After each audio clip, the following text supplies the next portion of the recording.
Hello everyone, कैसे हैं आप लोग। आशा करता हूँ आप सभी स्वस्थ एवं मस्त होंगे। मैं पंकज आपका अपने चैनल में स्वागत करता हूँ। आज मैं आपको फिजिक्स का टॉपिक कार्य शक्ति ऊर्जा का मोस्ट इंपोर्टेंट न्यूमेरिकल्स सॉल्व कराने वाला हूँ।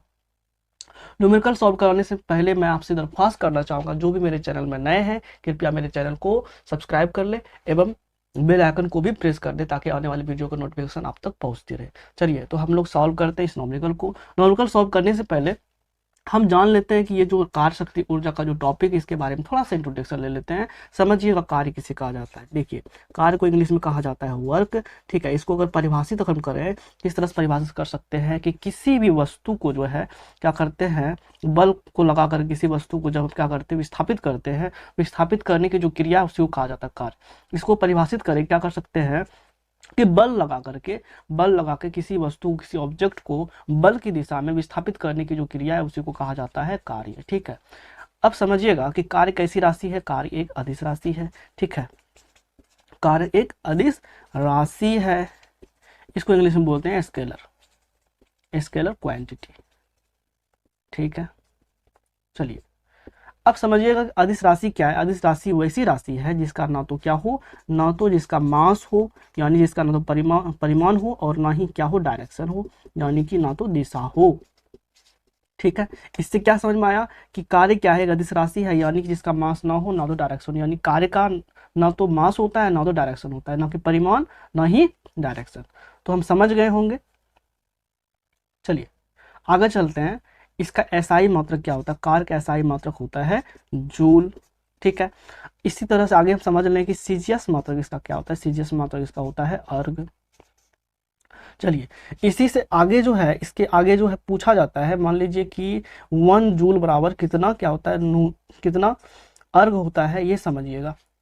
ठीक है, 1 जूल बराबर होता है 10⁷ अर्ग। ये हमेशा जो है अक्सर जो है एग्जाम में पूछा जाता है, ये बात हमेशा ध्यान रखिएगा। ठीक है, चलिए आगे चलते हैं। अगर हम समझ लें कि डायमेंशन इसका क्या है, तो डायमेंशन को हिंदी में कहा जाता है बीमा। ठीक है, डायमेंशन को हिंदी में क्या कहा जाता है, वीमा कहा जाता है इसको। ठीक है, तो कार्य का बीमा क्या है, डायमेंशन क्या है, ML2T-2। ठीक है, आशा करते हैं कि आप समझ गए होंगे कार्य के बारे में। चलिए अब हम डिस्कशन कर लेते हैं ऊर्जा के बारे में। ठीक है, देखिए ऊर्जा को कहा जाता है इंग्लिश में एनर्जी।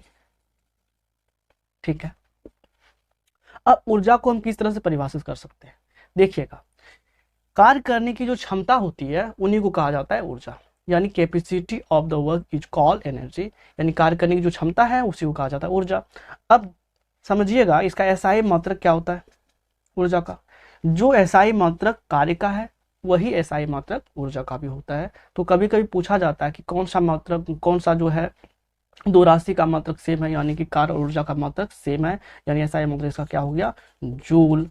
ऊर्जा का भी एसआई मात्रक जूल होता है, कार्य का भी एसआई मात्रक जूल होता है। और सीजीएस मात्रक, ठीक है, सीजीएस मात्रक भी दोनों का सेम होता है। समझ गए होंगे। अब इसका भी, जब इसका मात्रक जब सेम है दोनों का, डायमेंशन भी क्या होगा, सेम होगा। ठीक है, तो इसका भी ऊर्जा का भी डायमेंशन क्या होता है, ML2T-2। ठीक है, चलिए अब हम समझ लेते हैं शक्ति के बारे में। तो चलिए हम शक्ति के बारे में समझ लेते हैं। शक्ति को हम इंग्लिश में बोलते हैं पावर। ठीक है, अब समझिएगा इसका परिभाषा क्या है कि शक्ति किसे कहा जाता है। देखिएगा, कार्य करने की जो दर है उन्हें कहा जाता है शक्ति। कार्य करने की जो दर है उन्हें कहा जाता है शक्ति। P बराबर होता है W/T, यानी वर्क अपॉन टाइम। ठीक है, कार्य करने की जो दर है इसी को कहा जाता है पावर। समझिएगा कि इसका मात्रक क्या है, एसआई इसका मात्रक क्या है। ठीक है, एसआई मात्रक इसका होता है वाट। एसआई मात्रक होता है वाट, इसको रिप्रेजेंट करते हैं डब्लू से। अब समझिएगा इसका एसआई मात्रक हो गया वाट, तो इसका औद्योगिक मात्रक पूछा जाता है कभी कभी, इसको भी आप लोग याद रखिएगा। औद्योगिक मात्रक होता है इसका HP।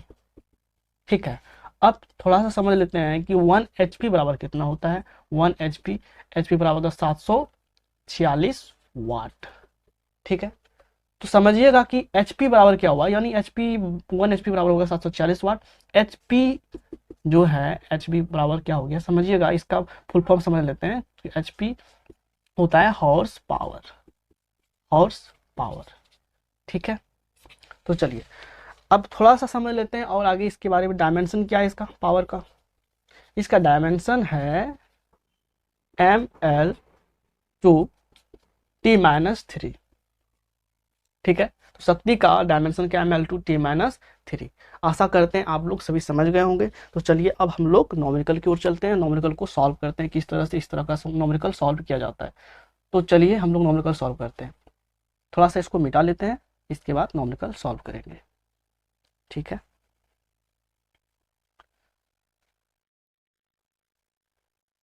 चलिए सॉल्व करते हैं नॉमेरिकल को।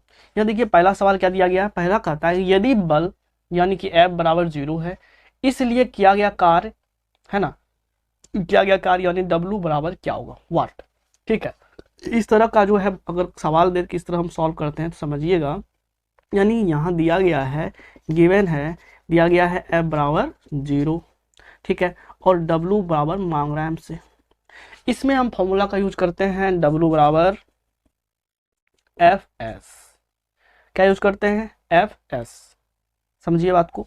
देखिए W क्या है, W है कुछ नहीं है, W का वैल्यू को हम पुट नहीं कर सकते, यानी W W ही रहेगा। यानी F दिया गया है 0। अब समझिएगा यहाँ S किसको करते हैं रिप्रेजेंट, किसको किया जाता है रिप्रेजेंट, S को क्या, S रिप्रेजेंट किया जाता है विस्थापन को, विस्थापन को S से रिप्रेजेंट किया जाता है, यानी इसको कहा जाता है इंग्लिश में डिस्प्लेसमेंट, डिस्प्लेसमेंट, ठीक है। इसको रिप्रेजेंट करते हैं S से, ठीक है। तो यहाँ पे हमारा सवाल जो है, इसमें इस सवाल में डिस्प्लेसमेंट का जिक्र नहीं किया गया है, तो हो सकता है डिस्प्लेसमेंट कुछ भी हो, ठीक है। अगर कुछ भी डिस्प्लेसमेंट यहाँ रहता तो F बराबर तो 0 दिया गया है, कुछ भी रहेगा, 0 किसी से भी मल्टीप्लाई किया जाता है, कोई भी संख्या हो अगर उससे मल्टीप्लाई करते हैं तो 0 आ जाता है, यानी S नहीं दिया गया है। इससे भी अगर S को मल्टीप्लाई करें 0 से तो क्या होगा, W का वैल्यू हो जाएगा 0, यानी 0 क्या हो जाएगा, जूल, ठीक है। हमसे मांग रहा है वर्क, वर्क का मतलब होता है जूल, इसीलिए 0 जूल, यानी कि सेकेंड ऑप्शन क्या हो जाएगा, राइट हो जाएगा, ठीक है। तो चलिए अब हम चलते हैं सेकंड क्वेश्चन की ओर। यहाँ देखिए सेकंड क्वेश्चन क्या कहता है कि 20 न्यूटन का एक बल एक वस्तु को 2 मीटर विस्थापित कर देता है और 20 जूल कार्य करता है, बल और विस्थापन के बीच कोण है। चलिए हम सॉल्व करते हैं कि 20 न्यूटन यहाँ दिया गया है, गिवन है, सवाल में दिया गया है क्या कि F क्या है हमारा 20 न्यूटन है, ठीक है। इसके बाद क्या है, वस्तु को 20 मीटर विस्थापित करता है, विस्थापित समझिएगा, अभी तुरंत बताए थे, विस्थापन यानी कि डिस्प्लेसमेंट उसको, ठीक है, किससे डिनोट किया जाता है, S से, यानी S बराबर हो गया विस्थापन, यानी कितना है 2 मीटर है, ठीक है, 2 मीटर है। चलिए आगे चलते हैं, क्या कहता है यहाँ की 20 जूल क्या है, कार्य है, यानी W बराबर क्या हो गया हमारा 20 जूल, ठीक है। अब हमसे मांग रहा है कि बल और विस्थापन के बीच कोण क्या है, इसमें फॉर्मूला हम लगाते हैं W बराबर FS cos theta, FS cos theta, ठीक है। इसको ध्यान दीजिएगा अच्छी तरह से कि इस फॉर्मूला का यूज हमेशा जो इस तरह के सवाल में किया जाता है, ठीक है। तो यहाँ देखिएगा कि W क्या दिया गया है, W दिया गया है कुछ, तो यहाँ क्या करेंगे, W की वैल्यू को पुट कर लेंगे, 20 जूल है, और F का वैल्यू दिया गया है 20 न्यूटन, S का वैल्यू दिया गया है 2 मीटर, और कोस थीटा है, कोस थीटा यानी कि हमसे कोण ही तो मांग रहा है, यानी थीटा का वैल्यू हमसे फाइंड करने बोल रहा है। तो देखिएगा कि जो है अगर हम क्या करते हैं, दोनों को मल्टीप्लाई कर लेते हैं, तो ये क्या हो गया, ये हमारा क्या है, संख्या में है, और ये हमारा संख्या में नहीं है, तो संख्या वाला के पास चले आ जाएगा। समझिए कि जो संख्या होता है ये इसको बोलते हैं कांस्टेंट वैल्यू, यानी संख्या को हम कभी चेंज नहीं कर सकते हैं, और जो संख्या में ना हो उसको बोलते हैं वेरिएबल, वेरिएबल को हम चेंज कर सकते हैं, तो कांस्टेंट वाला वैल्यू कांस्टेंट के पास आ जाएगा। तो देखिए कि सिंपली हम लिखते हैं 20 हो गया, और ये क्या है 22 जा क्या हो गया 40 इंटू क्या है कोस थीटा। अब देखिए कि ये क्या है, प्रोडक्ट है, इनटू है, ठीक है। तो ये इनटू में है, तो इस पार अगर आएगा बराबर किस पार आ जाएगा, तो क्या बन जाएगा, ये डिवीजन का डिवीजन बन जाएगा, ठीक है। तो क्या हो जाएगा 20/40 इक्वल टू कोस थीटा। अब करते हैं 21 जा 20, 22 जा 40, यानी कोस थीटा का वैल्यू कितना आ गया हमारा, कोस थीटा का वैल्यू आ गया 1/2। अब देखिएगा थीटा कितना डिग्री का वैल्यू होता है 1/2, तो थीटा 60 डिग्री का वैल्यू होता है 1/2, तो यही हो गया हमारा आंसर। तो आप समझ गए होंगे, थोड़ा सा और जान लीजिए, थोड़ा सा अगर नहीं समझे हैं तो हम फिर क्या करते हैं, रिपीट करते हैं। देखिए इसमें दिया गया था 20 न्यूटन का एक बल है, यानी बल क्या है 20 न्यूटन है, और इसमें क्या करता है, विस्थापित कितना करता है 2 मीटर करता है, 2 मीटर लिख दिए, और वर्क कितना है 20 जूल है तो लिख दिए। इसमें हम फॉर्मूला का इस्तेमाल किए, W बराबर Fs कोस थीटा। ठीक है, Fs कोस थीटा। देखिए W का वैल्यू क्या किया, पुट कर लिए 20 जूल है, और जो F क्या है, बल कितना है 20 न्यूटन है, और क्या है हमारा S जो है 2 मीटर था, हम कर लिए पुट, और कोस थीटा यानी थीटा का वैल्यू हमें फाइंड करना है। तो क्या किए, सिंपली इसको मल्टीप्लाई करने के बाद इसको डिवाइड कर दिए इस पार ला करके, और आ गया कोस थीटा का वैल्यू 1/2, और थीटा का वैल्यू 60 डिग्री का वैल्यू होता है 1/2। हमेशा याद रखिएगा कि कोस जो है 60 डिग्री का वैल्यू होता है 1/2, तो ये याद रखिएगा। चलिए आगे चलते हैं, अब हम तीसरी क्वेश्चन की ओर। तो चलिए हम लोग तीसरा सवाल सॉल्व कर लेते हैं। देखिए सवाल कहता है कि एक कुली 100 मीटर की दूरी तक 500 न्यूटन का भार उठाता है, उसके द्वारा किया गया कार्य क्या है। यानी हमसे पूछ रहा है वर्क दिया गया है क्या, 100 मीटर की दूरी है, यानी कि डिस्प्लेसमेंट एस क्या है 100 मीटर है। ठीक है, और बल कितना लगा रहा है, ये 500 न्यूटन लगा रहा है, यानी एफ है 500 न्यूटन। अब हमसे मांग रहा है वर्क इक्वल टू वाट। इसमें हम फॉर्मूला लगाएंगे क्या, W बराबर होता है Fs कोस थीटा। ठीक है, ध्यान दीजिएगा इस सवाल को सॉल्व करने की जरूरत नहीं है, इसका डायरेक्ट सवाल का आंसर हम दे सकते हैं 0। कैसे, अब समझिएगा कैसे हम इसका सवाल का आंसर हम दे दिए 0। कभी भी कोई पूछे कि कोई भी व्यक्ति किसी वस्तु को उठा करके एक जगह से दूसरे जगह ले जाता है, तो जो है उनके द्वारा किया गया कार्य क्या है, उनके द्वारा किया गया कार्य क्या हो जाएगा, 0 हो जाएगा। ये कैसे होगा, ये हम समझ लेते हैं। देखिए मान लीजिए कि यह क्या है, कुली है। ठीक है, एक कुली है और कोई वस्तु को लेके जा रहा है। ठीक है, जा रहा है। ठीक, तो ये जो है ये क्या है, हमारा सतह है, सतह और इनके बीच का जो है एंगल कितना है 90 डिग्री है। ठीक है, कितना डिग्री है 90 डिग्री है। तो क्या हो गया कि अब समझ गए 90 डिग्री कैसे हुआ, तो समझ लेते हैं आगे कि ये कुली है। तो देखिए एफ हमें क्या करना है, W का वैल्यू फाइंड करना है। एफ का वैल्यू दिया गया है 500 न्यूटन, यानी W बराबर 500 न्यूटन यहाँ लिखेंगे, यहाँ एफ का जगह पुट कर देंगे, और एस का वैल्यू दिया गया हमें 100 मीटर।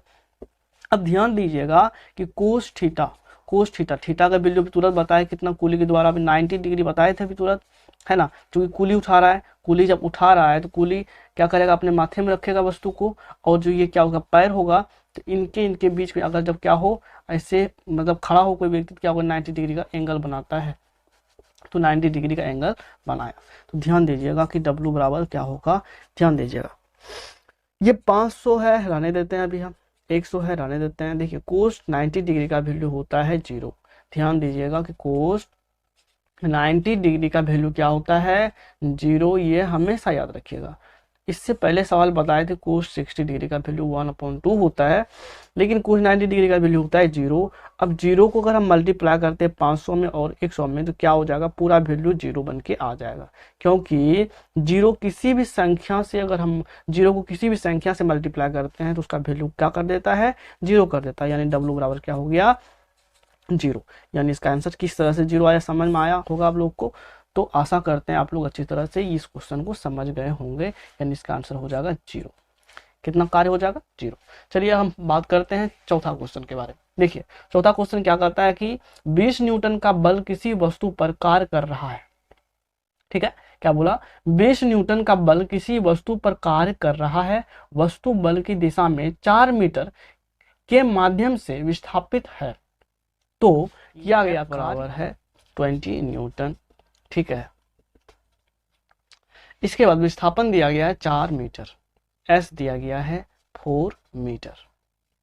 हमसे मांग क्या रहा है, वर्क कार्य मांग रहा है, W इक्वल टू वाट। अब W का फॉर्मूला होता है according to physics Fs। W का वैल्यू हमें फाइंड आउट करना है, F का वैल्यू क्या है 20 है, पुट करना है सिंपली, और S का वैल्यू दिया गया है 4 मीटर, इसको सिंपली क्या करना है पुट कर देना है। अब देखिए कि ये क्या है, प्रोडक्ट है। W बराबर क्या हो जाएगा 24 जा हो जाएगा 80, क्या क्योंकि वर्क है तो वर्क का मतलब क्या होता है जूल, यहाँ लिख देंगे हम जूल, यानी वर्क कितना पता चल गया हमें 80 जूल, तो इसका आंसर हो जाएगा डी। चलिए अब हम पांचवा क्वेश्चन को सॉल्व करते हैं। ध्यान दीजिएगा, पांचवा क्वेश्चन कहता है कि एक बस 4000 न्यूटन के स्थिर बल से चलती है, बस द्वारा किया गया कार्य 2000 जूल है, बस द्वारा तय की गई दूरी क्या है। ध्यान दीजिएगा, दिया गया है सवाल में कि क्या है 4000 न्यूटन है, न्यूटन यानी क्या हो गया फोर्स, फोर्स 4000 न्यूटन हो गया, ठीक है। अब क्या कहता है बस द्वारा किया गया कार्य कितना है 2000 जूल है, यानी वर्क कितना है 2000 जूल लिख देंगे। चलिए अब कहता है बस द्वारा तय की गई दूरी क्या है, डिस्टेंस मांग रहा है। डिस्टेंस क्या होता है, यानी कि एस मांग रहा है हमसे, विस्थापन मांग रहा है, कितना विस्थापित हुआ, ठीक है, यानी एस मांग रहा है हमसे। तो इसमें भी फॉर्मूला हम लगाएंगे W बराबर Fs, ठीक है। चलिए देखिए W बराबर Fs लगाएंगे तो W हमें क्या करना, फाइंड आउट करना है।